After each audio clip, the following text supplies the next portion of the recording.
नमस्कार, नमस्ते फलटण यूट्यूब चॅनलमध्ये मी वैभव गावडे आपले स्वागत करतो। फलटण तालुक्याची अर्थवाहिनी असलेल्या श्रीराम सहकारी साखर कारखान्याची पंचवार्षिक निवडणूक आगामी काही दिवसातच लागणार असल्याचं स्पष्ट संकेत मिळत आहे।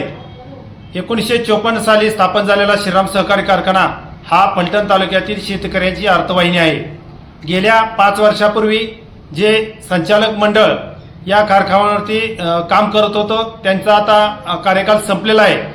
श्रीराम साखर कारखाना संचालक मंडळ 2020 ते 25 यामधील आपण गट पाहणार आहोत। यामध्ये फलटण तालुक्यात 5 गट असून त्यामध्ये होळ गिरवी या गटातून नितीन शाहूराज भोसले होळ, शिवराज संपतराव कदम गिरवी, यशवंत मधुकर सूर्यवंशी शेरेचीवाडी हिंगणगाव, अशोक दगडू सोनवणे साखरवाडी, द्रौपदा दादासो नरुटे कुसूर हे 5 संचालक होळ गिरवी गटातून निवडून आले होते।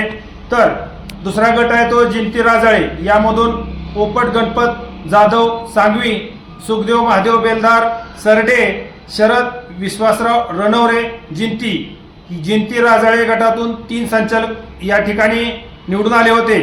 तर फलटण विडणी या गटातून डॉक्टर बाळासाहेब पंढरीनाथ शेंडे विडणी, संजीवराजे विजयसिंह नाईक निंबाळकर कोळकी, हनुमंत नारायण अभंग विडणी, तर उत्तम दिनकर चौधरी चौधरवाडी हे संचालक मंडळ विडणी फलटण विडणी या गटातून निवडून आले होते।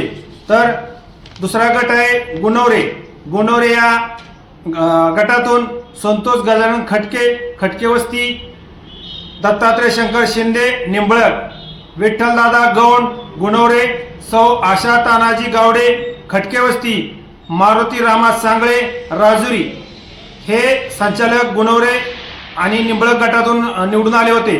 तर आसू शिंदेवाडी गटातून नितीन विष्णू शिंदे शिंदेनगर, स्वामीनाथ सगन साबळे आसू, महादेव साहेबराव माने हनुमतवाडी, चंद्रकांत दत्ताजीराव पवारवाडी हे आसू शिंदेवाडी गटातून संचालक निवडून आले होते।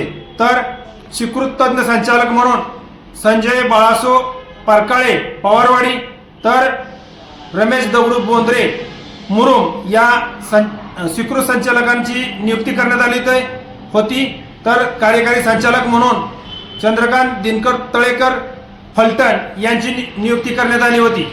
तसेच ब वर्ग देखील सभासद असतात, त्यामध्ये पतसंस्था, सोसायट्या, सहकारी संस्था, दूध संघ, पाणी पुरवठा संघ, तसेच कुक्कुटपालन खरेदी विक्री संघ, मोटार वाहतूक संघ, श्रीराम ग्राहक भांडार, फलटण एज्युकेशन सोसायटी असे ब वर्गातील संचालक असतात। या संचालकामधून आणि अ वर्ग संचालकामधून 21 संचालक निवडून दिले जातात। एकंदरीतच श्रीराम सहकारी साखर कारखान्याची पंचवार्षिक निवडणूक आगामी काही दिवसातच लागणार असून विरोधकांनी देखील या निवडणुकीच्या अनुषंगाने जोरदार तयारी केली असून सत्ताधारी राजे गट आणि विरोधी गट यामध्ये जोरदार सामना पाहण्यास मिळणार आहे।